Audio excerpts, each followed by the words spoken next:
Bom dia, Jonathan, bom dia, Karen. Bom dia. Bom dia, vamos aqui só esperar o povo chegar, falta 4 minutos para a gente começar a aula, viu? A prova vai ser lá no final do mês, aí eu vou explicar aqui direitinho, a semana que vem a gente vai fazer a revisão, tá bom? O conteúdo está aí no chat,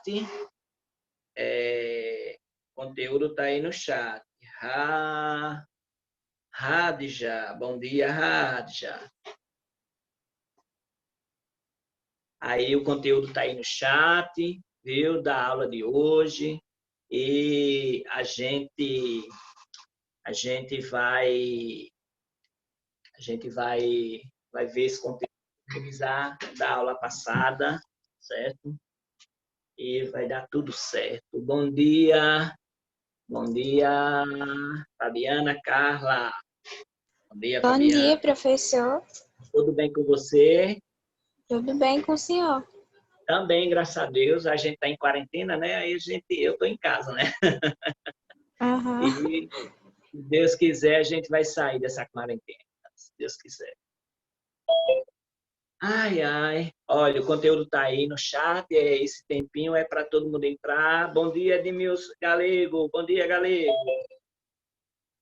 Nielson BR. Bom dia, Nielson. Agora eu estou vendo o Galego. O Galego tava com boné, agora está sem boné. Agora eu vejo Galego pelo meio da rua aí no Valentina, agora eu sei identificar ele. Bom dia, Vitor Emanuel. Bom dia, professor. Tudo bem, Vitor? Tudo com o senhor. Também, graças a Deus. Aí só faltam 2 minutinhos para a gente começar, viu? Esses 5 minutinhos é para o povo entrar e tal, a gente se organizar. E a prova de vocês vai ser no final do mês, viu? Ia ser a semana que vem, mas vai ser no final do mês. Aí a semana que vem a gente vai fazer revisão, certo? Vou terminar o conteúdo da aula passada e a gente vai fazer revisão, exercício de revisão na aula que vem. Aí, finalizando isso, nós vamos ter a AV1, lembrar que a AV1 é de conteúdo e a AV2 é só a proposta de redação. Então, a proposta de redação, ou você melhora, eu vou escolher o tema, né, desses temas que a gente está trabalhando, aí você pega aquela redação e melhora ela e posta no dia da prova, da AV2, ou você faz uma outra redação com a mesma temática, né, melhora o texto e tudo mais, e faz a sua redação. Então, vai ser dessa forma. E, enquanto isso, a semana que vem, na prova, né, no final do mês, aí a gente vai fazer só essas questões, né, interpretação de texto, tal, o que é currículo, o que é essas coisas assim que a gente vai ver, e vai concluir o conteúdo hoje, certo? Para a AVU. E depois a gente vai dando os conteúdos quando for para a AV1 do quarto bimestre, né? Aí a gente já tem conteúdo muito bom para usar. Só falta um minuto aí para eu começar a explicação para vocês, viu? Essa turma é muito boa, parabéns, continue assim, certo? Turma participativa, turma bem comunicativa, e vocês estão de parabéns, viu? A turma do primeiro ano também, a turma do terceiro ano, para mim também ela é muito boa. Mas essa aqui é a mais comunicativa. Certo? Professor, Oi. conta de 1 até 3, por favor. 1, 2, 3. 1, 2, 3. Aí a gente ligou a câmera. Muito Nunca viu a bem. gente. Karen, olha, Karen, você é muito bonita, viu, Karen? Você é muito bonita, viu? Obrigada, professor. E aí, ó, Vitor Emanuel também ligou a câmera. Tem que ligar a câmera agora? Vocês tem que ligar a câmera? Não, né? Ou é porque vocês querem? Cuidado, olhem, pelo amor de Deus, cuidado com as câmeras para vocês não passarem por situações constrangedoras, tá certo? Ou tá sem camisa, ou tá à vontade, aí vocês, por favor, tenham cuidado com as câmeras, tá certo? Eu tenho o maior receio assim com as câmeras, porque a pessoa pode estar à vontade, porque está em casa, né? Está estudando em casa, e aí tem que ter cuidado, tá bom? Aí só peço que tenham cuidado. Então, vamos lá conversar, começando a nossa aula, já passei 1 minuto. Vamos aqui, olha, na aula passada, eita, os meninos tudo estudiosos, aí sim, ó, Vitor Emanuel, Karen, muito bem, viu? Na aula passada, a gente viu o assunto sobre diário. E aí eu vou fazer uma breve revisão. Se vocês tiverem dúvida, podem interferir o momento que for na aula, não tem problema. Liga o microfone, fala no chat. Professor, não entendi e tal. Explica de novo, que eu vou tentar explicar da melhor forma. Então, olha, diário, antigamente as pessoas escreviam em diário, certo? Como essa menininha aí da tela de Rockwell, que é chamada também diário. Elas escreviam esses textos, né, no seu diáriozinho, seus segredos, seus desejos, os desabafos. É um tipo de texto narrativo, certo? E que é de caráter pessoal. Então, o diário ele vai ser muito usado até um certo tempo, e ele vai ser muito valorizado. Tão valorizado que a Anne Frank fez o diário dela. Ela era judia, como eu já falei na aula passada, e aí ela falou sobre as emoções dela. Ela estava na fase de infantil, aí passou para a adolescência. Então, tem aqueles questionamentos todos, certo? E que ela vai relatar isso no contexto da Segunda Guerra Mundial. Então, nós temos o Diário de Anne Frank como o exemplo maior de como era o proceder com essa questão da escrita. Lembrar que a Anne Frank, ela era judia, eu falei isso na aula passada, ela era judia, e ela se escondeu por 2 anos em um sótão, certo? Em um sótão. E embaixo era um escritório. Então, de 8 da manhã até meio-dia, ela não podia fazer nenhum movimento, nem ela e nem a família. Senão ela e a família iriam ser descobertos e iriam ser entregues aos nazistas. E das 2 até as 5. Então, nesse momento, ela começou a escrever o diário dela, o diário de Anne Frank. Já foi transformado em filme, já foi traduzido para várias línguas, certo? Então, é o diário mais famoso, escrito em papel, tem foto, tem imagem e tal, que ela colocava, certo? Então, as meninas faziam dessa forma. Então, o diário de Anne Frank é assim. E eu disse para vocês que o diário de Anne Frank ele tem o diário, qualquer um, isso aqui é uma página do diário de Anne Frank, qualquer um diário, ele tinha, ele tinha e tem essa estrutura.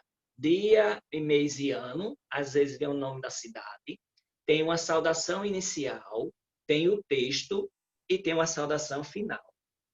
Então, nós temos aí essa estrutura de um diário, de uma folha de um diário. Dia e hora, dia, mês e ano, saudação inicial, texto e saudação final. Então, essa é a estrutura de um diário. Aqui, essa página desse diário, de Anne Frank, né, fala sobre o bombardeio que se teve lá na cidade dela, sim, lembrar que ela tá em Amsterdã, certo? Quem aqui assistiu A Culpa é das Estrelas? Assistiu? Olha, a Karen assistiu. Você não assistiu, Mariana?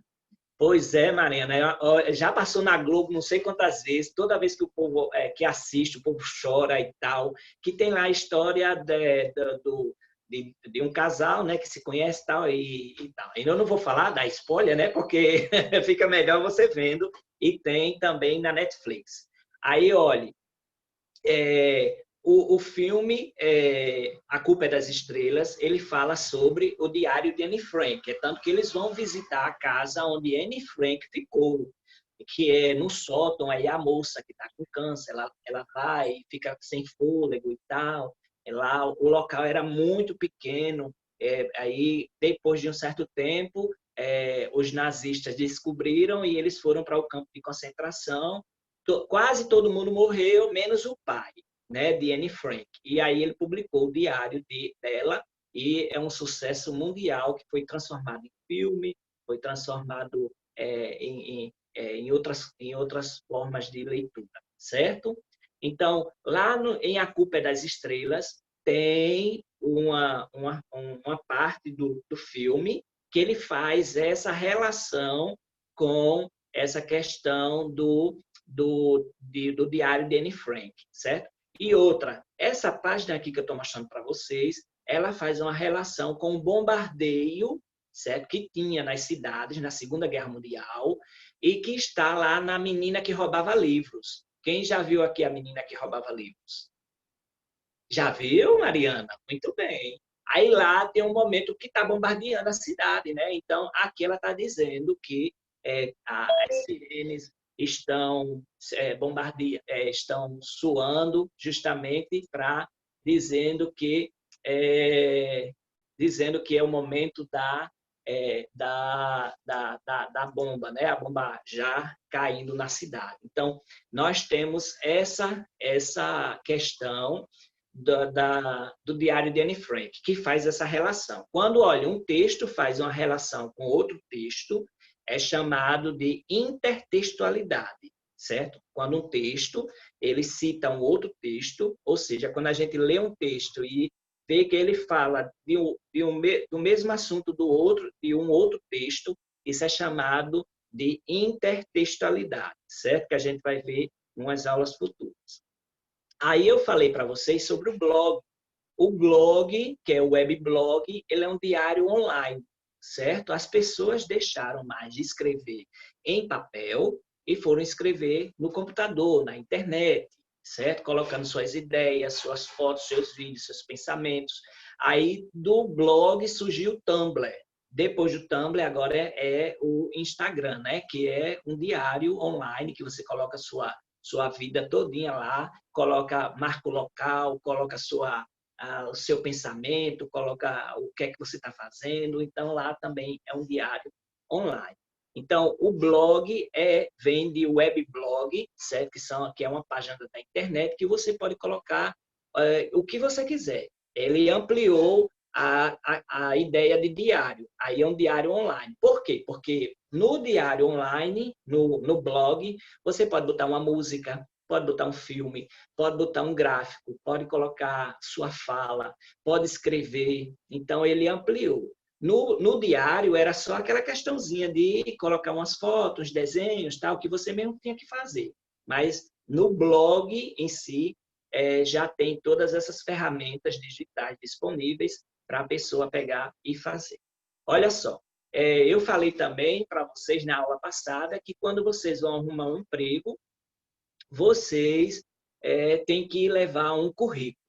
E o currículo vitae, essa é a pronúncia correta, que é em latim, e essa terminação AE significa certo? Currículo vitae quer dizer carreira da vida, trajetória da vida. Quando vocês forem arrumar primeiro emprego, jovem aprendiz, vocês vão ter que levar um currículo. E o currículo, vocês vão ter que falar sobre as experiências de vocês, ou profissional, para quem já trabalhou, ajudou o pai, ou alguma coisa assim, ou você vai falar só sobre sua experiência na acadêmica, sua formação acadêmica, certo? Você vai dizer o que é que você cursou, se cursou aula de inglês, se tem algum curso de inglês, se tem algum curso de informática, se você já participou de algum concurso de redação, ou outro concurso. Antigamente, o Enem, ele dava uma declaração de que você participou do Enem. Aí a pessoa colocava também no currículo. Hoje eles não dão mais não, certo? Então, quando a pessoa vai fazer vai arrumar um emprego, ela tem que levar o currículo. Esse currículo tem uns formulários que já são prontos e a pessoa só preenche. E tem outros currículos, e o outro currículo é você digitar suas próprias informações e leva para deixar lá no trabalho. Deixar naquela vaga que você está se candidatando, certo? E nós temos, além disso, tem a questão da prova, que eu já disse para vocês, que pode ser a prova sobre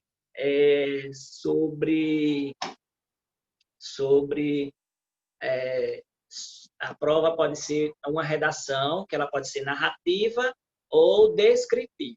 Se for uma narração, aí eles vão pedir para você contar uma história. Se for para se descrever uma autobiografia, certo? Geralmente eles fazem esse tipo de prova quando você vai arrumar emprego. Além disso, tem entrevista, né? Eles ficam lá perguntando, fazendo um monte de pergunta e tal, e aperta a mão, essas coisas assim, tá? Essas coisas assim, né? Tá, pronto.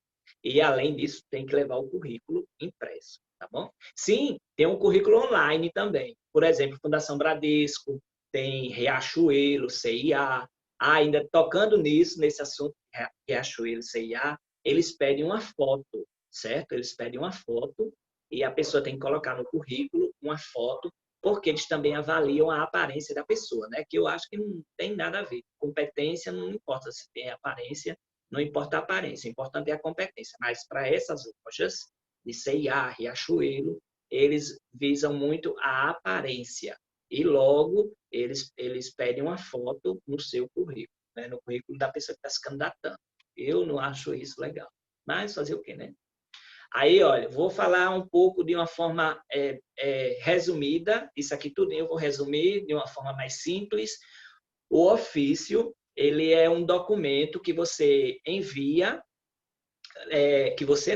que uma instituição envia para outra instituição. Eu, você e qualquer outra pessoa, como cidadão, não podemos enviar um ofício.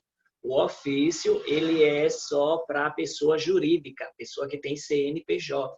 Uma escola, uma associação de bairro, a prefeitura, o Estado, a Secretaria da Educação, órgão federal, INSS, essas coisas assim. Então, nós temos essa questão de pessoa jurídica, que tem CNPJ. Nós, como temos CPF, somos pessoas físicas. E como somos pessoas físicas, nós não podemos enviar um ofício. Nós podemos fazer um requerimento, certo? Se a sua rua não tem calçamento, você pode fazer um requerimento à prefeitura para pedir para calçar. Você pode fazer um abaixo-assinado, você pode fazer uma carta de reclamação. Aí, se a lâmpada da rua tá quebrada, apagada, sei lá, não tem energia na rua, não tem iluminação pública na rua, aí você pode fazer um requerimento para a prefeitura e a prefeitura ela tem que solucionar aquele pedido que você fez, certo? Então, como é que eu sei o modelo de um ofício, professor? Aí nós temos o Manual de Redação da Presidência da República. Lá tem todos os modelos dessas redações oficiais. Aí deixa eu falar aqui para vocês um pouco. Quando você for fazer um concurso público, certo? Especialmente o federal, né, ou para a universidade, ou para o IF, ou para a INSS, qualquer outro órgão federal, eles vão pedir para vocês estudarem o Manual de Redação da Presidência da República. Eles vão falar sobre ofício, vão falar sobre memorando, vão falar sobre circular. Então, vocês têm que estudar essa parte, viu? Então, o modelo é esse aqui que está lá, lá no Manual de Redação da Presidência da República. O Manual da Presidência da República diz que a pessoa tem que colocar o símbolo no ofício, tem que colocar o símbolo, tem que colocar o endereço, colocar o e-mail, o telefone, tem que colocar o número do ofício, tem que colocar a sigla do órgão, tem que colocar local e data, o endereçamento para quem você vai enviar, o assunto, a saudação inicial, o texto, a saudação final e a assinatura. Certo? Tudo isso faz parte do ofício. Vou revisar mais um pouquinho. O ofício tem esse modelo no Manual de Redação da Presidência da República. É lá que tem sobre a redação oficial. Então, no ofício tem que ter o símbolo, tem que ter o endereço, tem que ter telefone, tem que ter e-mail, tem que ter o número e a sigla do órgão que está enviando, local e data. Tem que colocar aqui,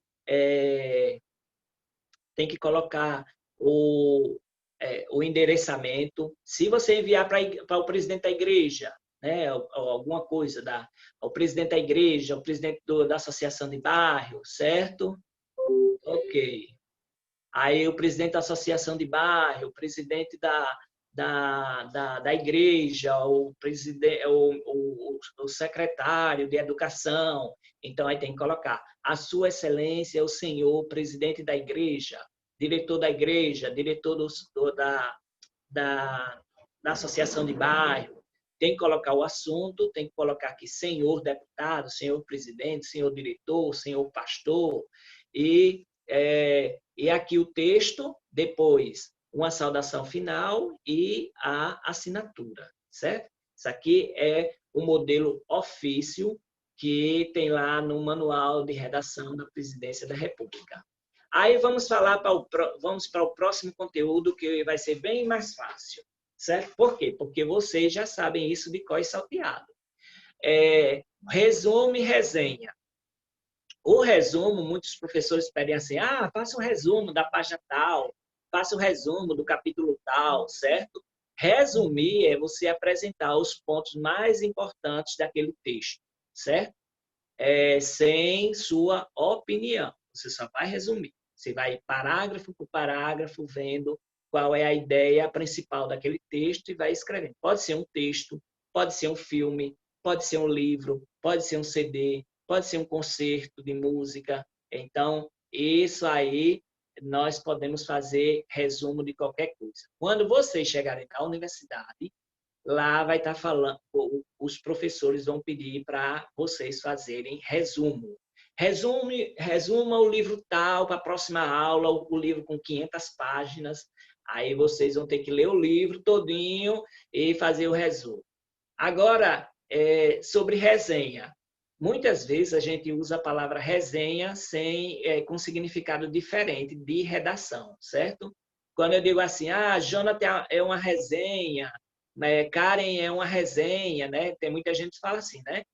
Mariana é uma resenha, tal. Então, o termo resenha está sendo usado de forma diferente.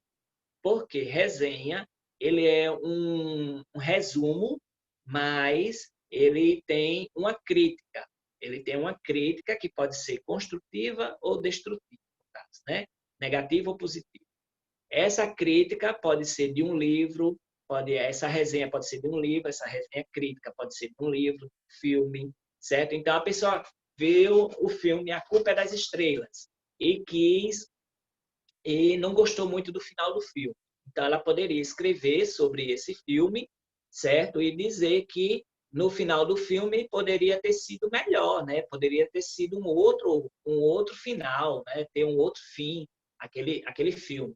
E a pessoa está fazendo, se a pessoa for colocar no papel, ela está fazendo uma resenha crítica, certo? A resenha crítica. Os professores das universidades, eles pedem sobre resenha. Faça uma resenha crítica do livro tal, faça uma resenha crítica do filme tal. Eles vão pedir, aí vocês vão ter que lembrar dessa aula que eu dei em 2020, no dia 18 de setembro, viu? Aí, o professor Marcondes me ensinou sobre resenha e tal. Aí, resenha é você fazer um resumo com sua opinião. Você dá a sua opinião, certo? Aí, olha, os tipos de resenha. A resenha descritiva e a resenha crítica, certo? Às vezes, criticar não é falar mal de alguma coisa, mas é você dar uma opinião para que a outra pessoa melhore, tá certo?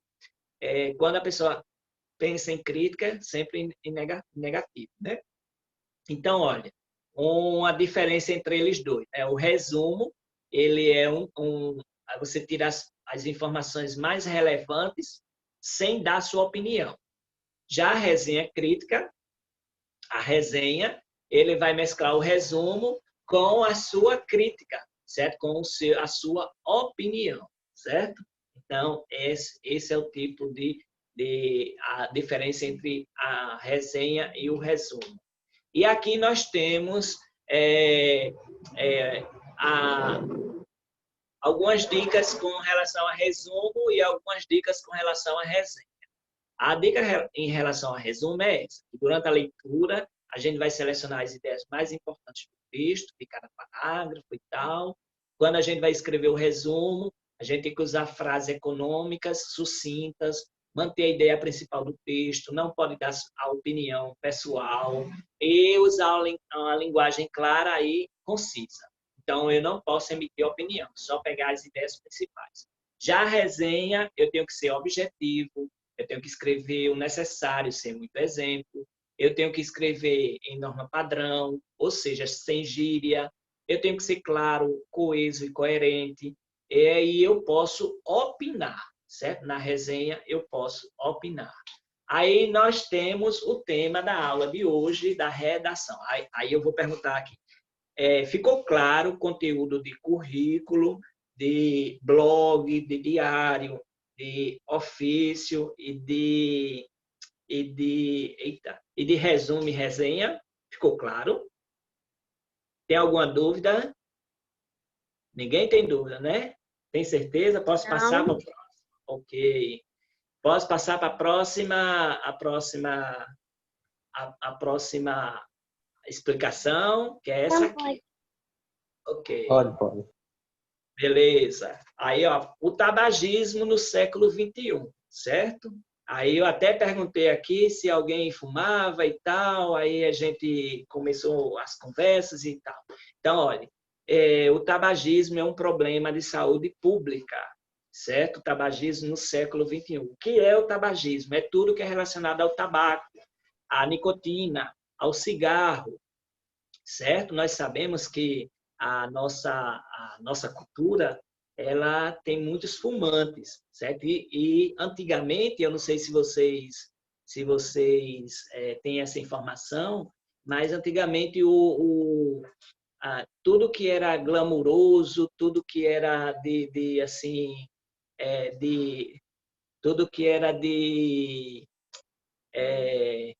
tudo que era de chique era quando uma mulher ou um homem estava com cigarro na mão, certo?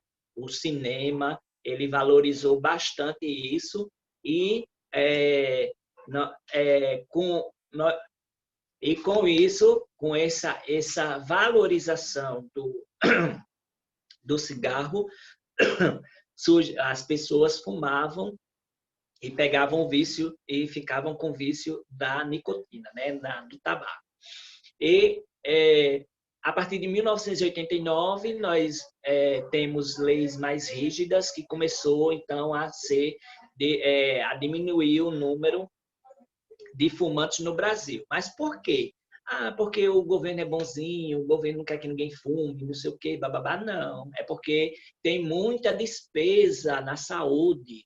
Uma pessoa que está doente por causa do cigarro, ela vai estar dando para eles, né? Tá dando trabalho na parte da saúde, nos hospitais, porque a pessoa quando está doente com câncer de pulmão, com câncer no estômago, essas coisas, ela não morre de uma vez, ela fica lá sofrendo tudinho.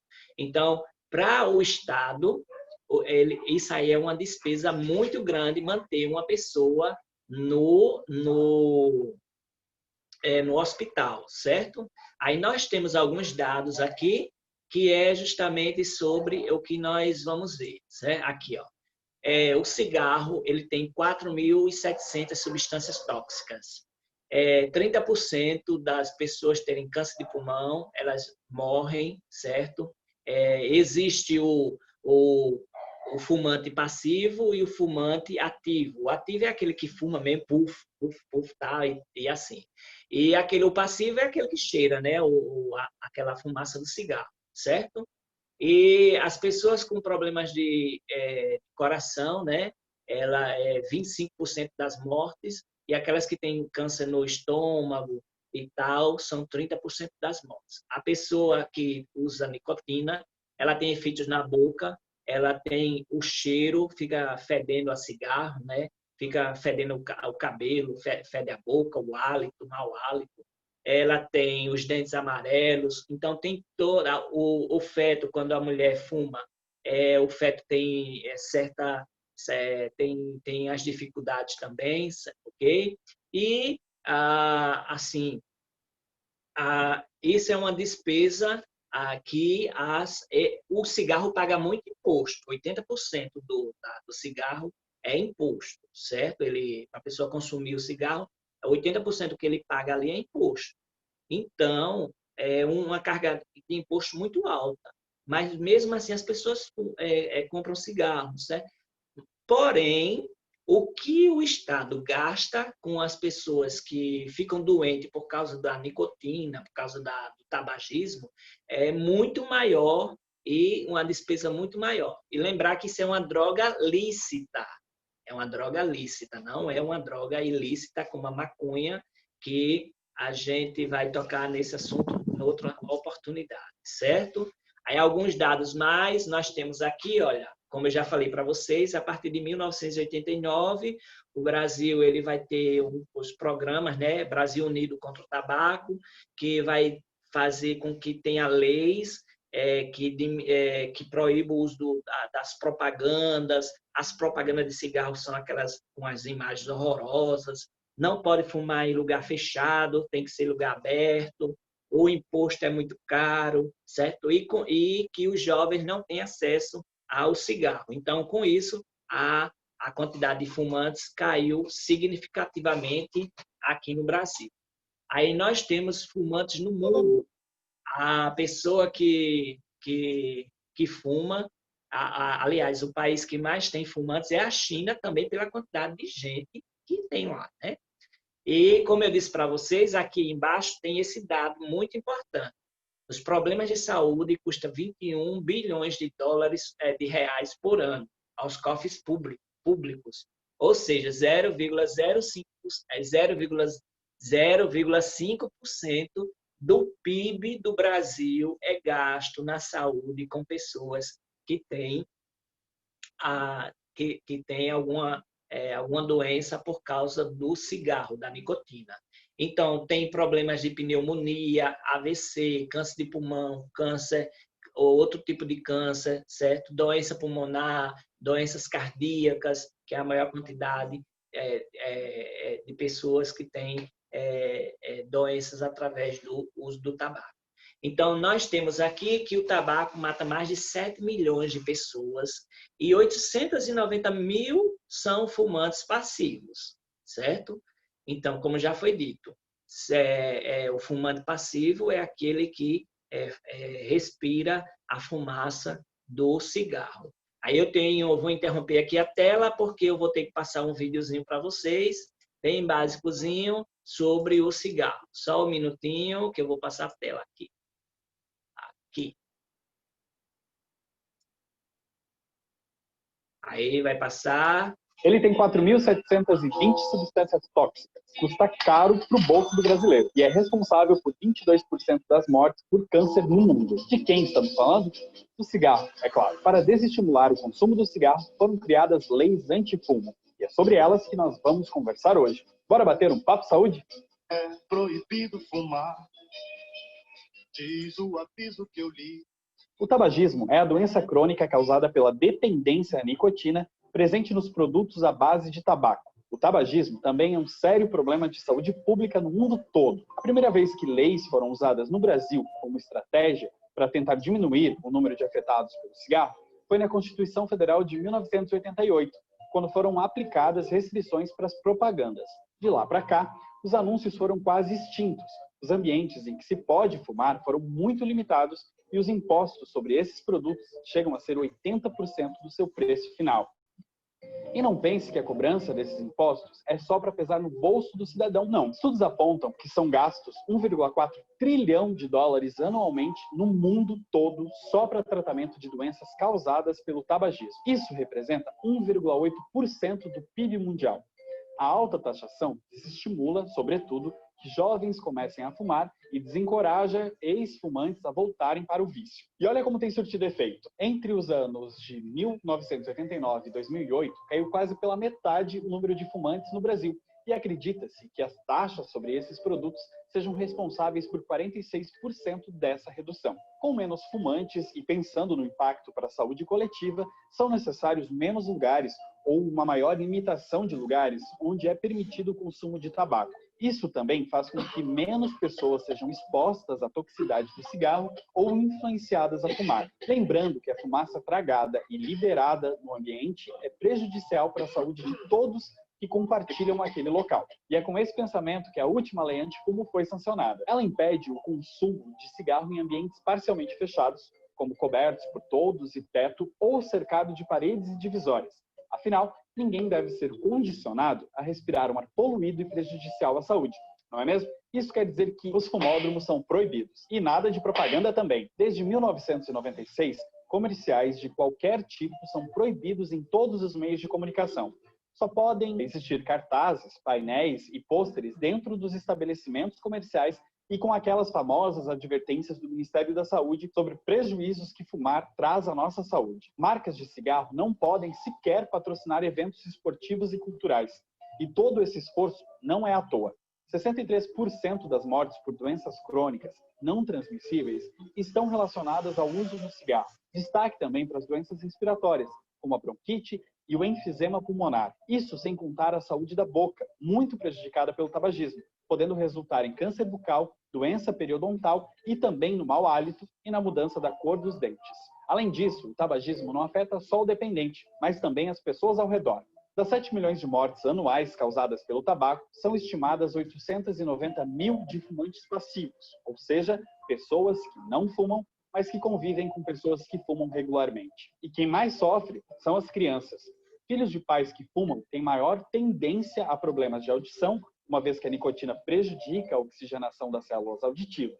Também têm mais chances de desenvolverem dependência ao cigarro e de apresentarem agressividade e isolamento social. Isso sem contar as doenças cardíacas e pulmonares, que são as mesmas que afetam os fumantes ativos. Ok, aí nós temos aqui, certo, essas informações que são bem importantes para a nossa redação. E nós temos ainda 1 minuto e 40. Aí vocês têm alguma dúvida? Segundo ano, tem alguma dúvida? Ficou claro? Olha, aí, no caso, tem que postar a proposta de redação sobre o tabagismo lá no Google Sala de Aula. Semana que vem vai ter exercício no Google Sala de Aula sobre esse conteúdo que a gente falou e também e eu quero também a proposta de redação, viu? Lembrar que uma dessas propostas de redação que eu já falei com vocês, a gente vai escolher uma para ser a da AV2. Ainda falta um pouquinho ali e espero que eu tenha passado conteúdo para vocês, que seja de forma fácil, porque esse conteúdo vai servir para a sua vida aqui e a futura lá na universidade, viu? Desejo para vocês um ótimo fim de semana, certo? E sexta-feira nós temos exercício de revisão. Não saiu ainda não, viu? Semana que vem eu vou estar sorteando uma recarga de celular. Eu não posso dar um celular, né? Mas uma recarga eu posso dar. Para quem vem sempre presente às aulas. Se a gente sempre está presente às aulas, vou fazer um sorteio de uma recarga de celular aí para você pegar e ter internet no seu celular, tá bom? Eu não posso dar um celular nem um PS5, né? Rapaz, R$ 5.000 um bicho daquele, um PS5, 5 mil, meu Deus do céu, com 5 mil eu ia viajar. Mas é assim, então até a semana que vem. Tchau para vocês, bom dia e bom restante de dia aí para vocês, tá?